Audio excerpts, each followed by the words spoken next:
అంటే ఇప్పుడు మాక్సిమం సెలబ్రిటీలు అనుకోండి, సెలబ్రిటీ స్టేటస్ కావాలనుకుంటారు. సినిమా హీరోలు, హీరోయిన్లు అనుకోండి, ఒకప్పుడు గతంలో బాగా సక్సెస్ అయ్యాము. ఇప్పుడు సక్సెస్ అవ్వలేకపోతున్నాం. అంటే ఏదైనా కూడా పేరు ప్రఖ్యాతులు. నిజంగానే మీరు చెప్పినట్టు నిజ జీవితంలో పేరు ప్రఖ్యాతుల కోసం ఆలోచిస్తే అంటే ఆ దిశగా వెళ్ళాలంటే పూజలు ఫలిస్తాయి. పూజలు చేయించడం వల్ల బికాస్ మీ దగ్గరే అనుకోండి చాలామంది హీరోయిన్స్ పూజలు చేయించుకుంటున్నారు. ఆర్టిస్టులు వచ్చి పూజలు చేయించుకుంటున్నారు. అంటే ఆ పూజల ప్రతిఫలం అనేది నిజంగా ఉంటుందా? మీ పూజల ద్వారా సక్సెస్ వస్తుందా? ఇప్పుడు ప్రగతి అని ఒక ఆర్టిస్ట్ నీకు తెలుసు. హ్మ్. ఆమెకి నేను మన పూజ చేసిన. హ్మ్. ఆమె సినిమా కోసం నా దగ్గరికి రాలే. హ్మ్. గురువు గారు నేను రెజ్లింగ్లో పోతున్నా, స్పోర్ట్స్లోకి పోతున్నా, నేను స్పోర్ట్స్లో నేను ఎదగాలి అని నా దగ్గరకు వచ్చింది. నేను వీడియో పెట్టాను నేను సోషల్ మీడియాలో. ఆమె సిల్వర్ సాధించింది. హ్మ్.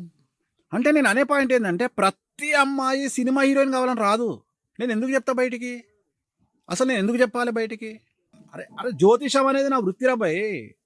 నా దగ్గరికి 190 మంది వస్తారు. నీకెందుకు?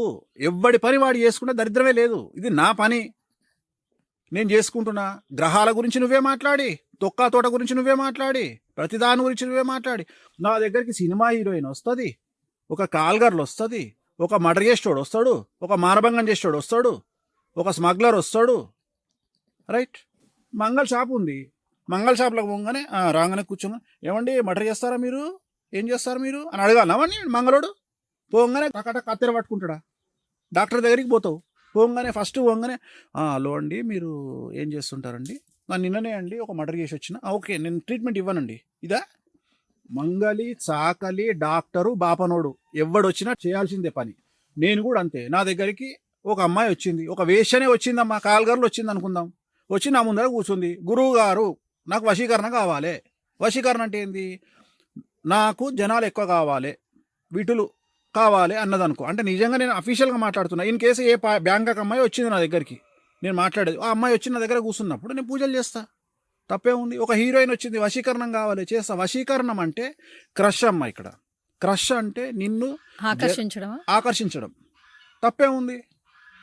సో ఇప్పుడు ఒక పేకాట ఆటోడు వస్తాడు. ఒకప్పుడు వశీకరణ అంటే అదో రకమైన భూతకరమైన విద్యగా చూసేవాళ్ళు కదా గురువు. అదే చెప్తున్నా, నాలెడ్జ్ లేకపోవడము. నిమ్మకాయలు పెట్టంగానే క్షుద్ర పూజలు అంటారా? పిచ్చినా కూడా కల్లారా, శ్రీకాళహస్తిలో పెట్టేది నిమ్మకాయలే. తప్పే ఉంది. ఎప్పుడన్నా శ్రీకాళహస్తికి పోయినావు కదా, రావుకేత పూజ చేయించుకున్నావా? నిమ్మకాయలతో చేస్తారు. రెండవది పసుపు కుంకుమ కలిపి పూజ చేస్తారు కాళహస్తిలో. అబ్జర్వ్ చేసాను, గుర్తుంచుకో. తాంత్రికములో అంటే తంత్ర మార్గములో ఎప్పుడైతే పసుపు కుంకుమ కలుపుతారు లేదా కుంకుమ ఒకటే ఉంటుంది, దాన్నే తంత్ర మార్గం అంటారు. నిమ్మకాయలు ఉంటాయి అక్కడ. అంటే శ్రీకాళహస్తి గుడిలో చేతబడులు చేస్తారా? అంటే నువ్వు బట్టకాల్చి మీద వేయాలంటే నీ ఇష్టం వచ్చినట్టు మాట్లాడుతావు. నీకు సబ్జెక్ట్ లేకుండా నువ్వు మాట్లాడుతావు. ప్రతి ఒక్కడికి వామాచారం అంటే తెలియదు. పండితులకు తెలియదు అంటే వీడు తెలియదు అన్నాడు అనుకో, ఇజ్జత్ పోతుంది.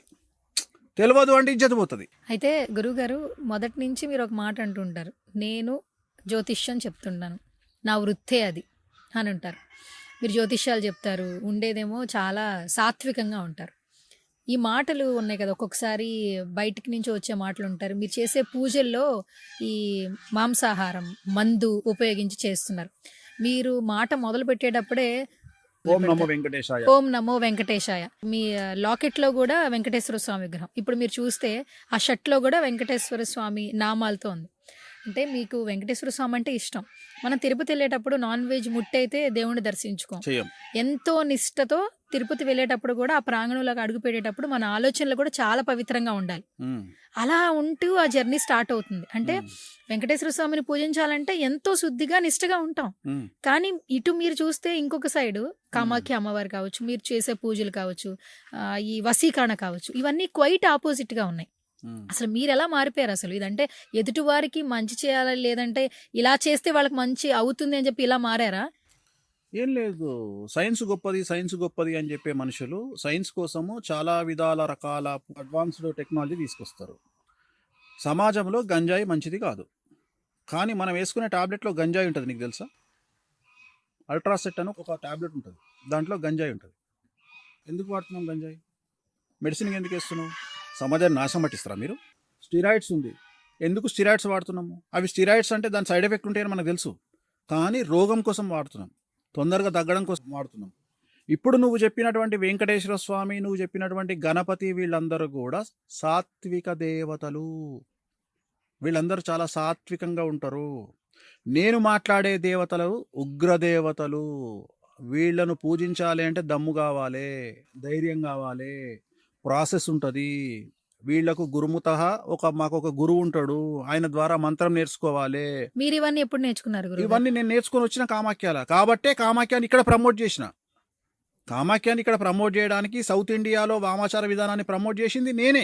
అవును. కాకపోతే ఇక్కడ ప్రాబ్లం ఏమవుతుంది అంటే డైరెక్ట్గా ఏ పంతులు కూడా మందు మాంసం తినే పంతులు నేను డైరెక్ట్గా తింటా అని చెప్పుకునే మొగోడు ఎవడు ఉండడు, ఎవరు ఉండరు. ఇప్పుడు దేశ కాలమాన పరిస్థితులు, ఉదాహరణ, ఒక ప్రాంతంలో వ్యభిచారం అనేది తప్పు లేదు, ఒక ప్రాంతంలో వ్యభిచారం తప్పు, ఒక ప్రాంతంలో పేకాట తప్పు లేదు, ఒక ప్రాంతంలో పేకాట తప్పు, ఒక ప్రాంతంలో మందు దాగితే తప్పు లేదు, ఒక ప్రాంతంలో మందు దాగితే తప్పు. ఇప్పుడు నాకు తెలిసినంత వరకు, ఇప్పుడు నేను ఉదాహరణ నా గురించి మాట్లాడుకోవాలి అంటే ఆల్మోస్ట్ చాలామంది బ్రాహ్మణులు ఒక ప్రత్యేకమైనటువంటి విద్యలో ఆరితేరిన వాళ్ళందరూ జోడాబాయిలో గుట్కానో పాన్పరాకో వేసుకుంటారు. నువ్వు అబ్జర్వ్ చేయి చాలామందికి. లేదంటే అది ఏదో ఒప్పులో పెట్టుకుంటారు, పొడిషమో ఏదో అంటారు దాన్ని, ముక్కు పొడి. సో ఇట్లుంటాయి. అది తప్పు, మరి చేయొద్దా పని. సో నేను అనే పాయింట్ ఏంటంటే వామాచారము అనేటువంటిది దీని తంత్ర మార్గము అంటారు. సో ఇప్పుడు సోమ యాగము అని ఒక యాగం ఉంటుంది. దాంట్లో సోమరసము అని ఒక రసాన్ని వాడతారు.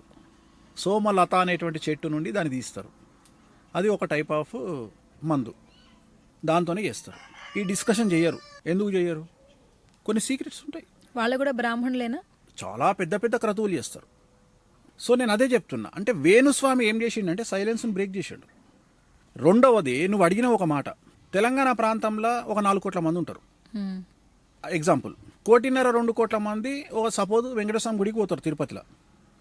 అదే 1 కోటి మంది రేపు సమ్మక్క సారక్క జాతరకు పోతారు.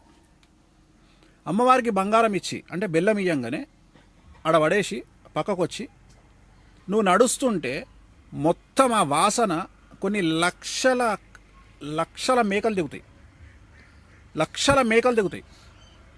అసలు బాటిల్ తీస్తే ఆ బాటిళ్ళతోని జూబ్లీహిల్స్లో అంటే ఖాళీ సీసాలతోని ఒక జూబ్లీహిల్స్లో ఒక విల్లా కొనుక్కోవచ్చు. వాడు ఒక 1000 గజాల విల్లా కొనుక్కోవచ్చు జూబ్లీహిల్స్ అని చెప్పేది.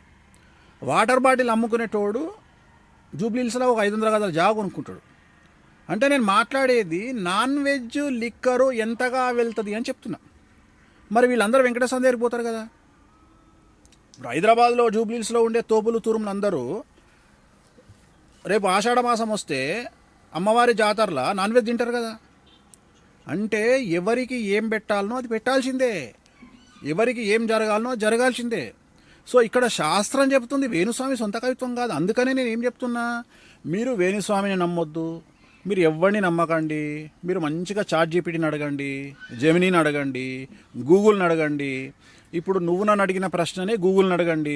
ఏమని అంటే వేణుస్వామి మందు వాడుతుండు, వేణుస్వామిని పక్కన పెడదాం, వేణుస్వామి లంగా దొంగ లఫంగా మాకు అనవసరము, వాట్ ఈజ్ కామాఖ్య టెంపుల్ అని కొట్టండి, వాట్ ఈజ్ వామాచార అని కొట్టండి, వాట్ ఈజ్ తంత్ర మార్గం అని కొట్టండి. ఓకే, ఎందుకు మాంసము వామాచారంలో పెడతారు అని మీరే ప్రశ్న అడగండి, ఎందుకు మందు వాడతారు అని అదే ఆన్సర్ చేస్తుంది. దీనికి గురువే అవసరం లేదు, వేణుస్వామి అవసరం లేదు, ఎలిగాడు అవసరం లేదు, పులిగాడు అవసరం లేదు. సుమన్ టీవీలో మీ పర్సనల్ అండ్ బిజినెస్ ప్రమోషన్స్ కోసం కింది నెంబర్కి కాంటాక్ట్ చేయండి.